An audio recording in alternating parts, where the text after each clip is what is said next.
So it's been a minute since we did a Medical Monday. But this time we're gonna do a Medical Monday. Well, let me first start off by saying welcome back to Medical Mondays with Nicrae.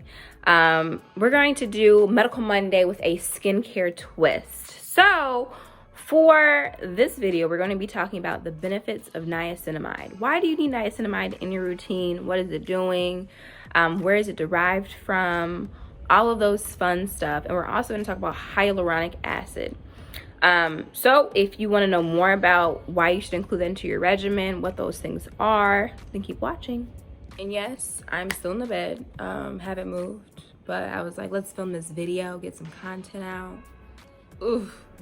But let's talk about niacinamide. What is the benefit of using niacinamide? Why should you be using it? Niacinamide helps to build something called keratin, which is a protein in your skin that kind of helps it look healthy. It's kind of almost like the foundation of your skin. Like your keratin is produced by your keratinocytes, so it helps to build keratin. Also, niacinamide helps to, so this is also like a controversial like topic, like can you decrease your pore size? Do your pores open and close? That type of like conversation. So niacinamide is good because it minimizes the pore appearance. So in my opinion, this is my opinion, your pores, they can look enlarged and they can be like more refined. And as far as opening or closing, it's more so like softening the pores so that you can get whatever is in there out. So people are like, oh, I have such large pores, like I want to like make them smaller. You can like refine them by doing certain like treatments and things like that, but it's kind of like a hard conversation to have. And maybe I'll make it like a podcast on like pores, because it's kind of like a whole conversation. But anyway, back to niacinamide. Niacinamide is good because it's going to minimize the appearance of your pore size. Niacinamide also helps with inflammation, and so in turn, this is an ingredient that is really good for acne or rosacea or eczema, because it has the anti-inflammatory property. So anytime that you see like you have inflamed acne, or you just have acne that's not going away, or even if you have like acne with pigmentation or eczema or rosacea on your skin, niacinamide is going to be a game changer in your skincare routine. So, but you want to make sure that you're using, like getting products off of Amazon always isn't a good idea because they're not certified retailers sometimes. And so it's kind of hard to control what products you're getting. And so you can't like ensure the benefit or the efficacy. Same thing with like The Ordinary. So like I know a lot of people love The Ordinary because it's a cheaper price point, and I love to save some coins too, I honestly do, but at the cost of your skin's health or benefit, no.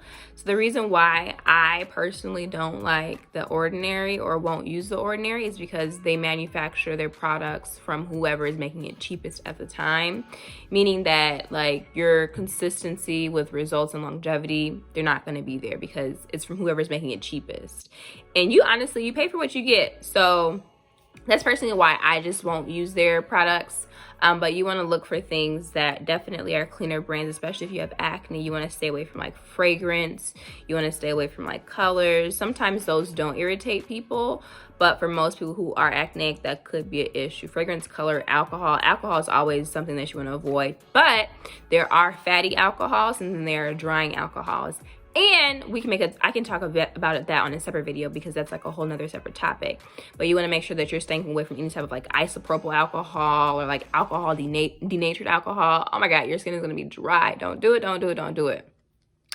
Another thing that niacinamide is really good for is it's going to help improve your lipid barrier on your skin, which in turn is going to help with hydration levels. So on your skin, you have something called a lipid barrier, and this basically is like protection and kind of controlling like moisture level. But when you're using, so something that it can impair your lipid barrier is washing your face with hot water.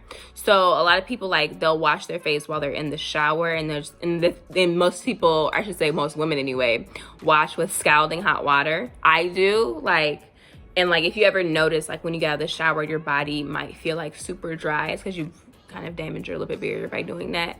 But your face is a lot more sensitive, a little bit different from your body skin, but still nonetheless, you don't want to use hot water. You want to always use like cool or like lukewarm water on your face. So that's one thing that can like kind of impair or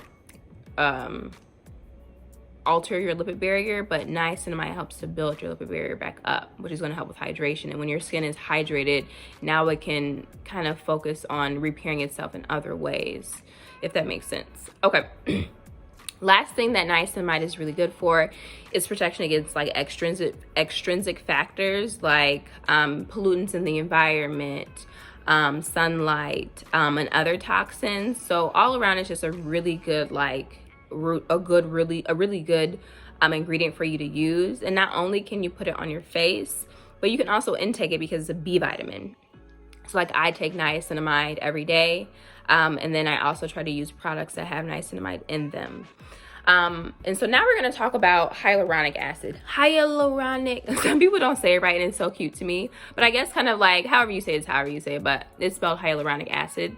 So it's a kind of like a game changer for a lot of people, because if you have if you're just chronically dry, have really dry skin, and kind of need extra moisture, but you're not looking for heavy, like an oily feeling, hyaluronic is going to be your best friend. So hyaluronic is something that's kind of like, it's something that your body naturally produces, and it's kind of found in like tissue areas. So like your eyes, your mouth, kind of produce hyaluronic naturally, but your body can obviously be depleted of these things.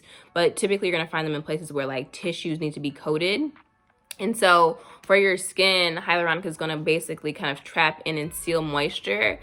And it's funny though, because I was taught like in most climates, it's okay for you to use hyaluronic, but if you're ever in the desert, you don't want to use hyaluronic because it's going to suck in whatever the environment has. So like you're going to suck in dryness.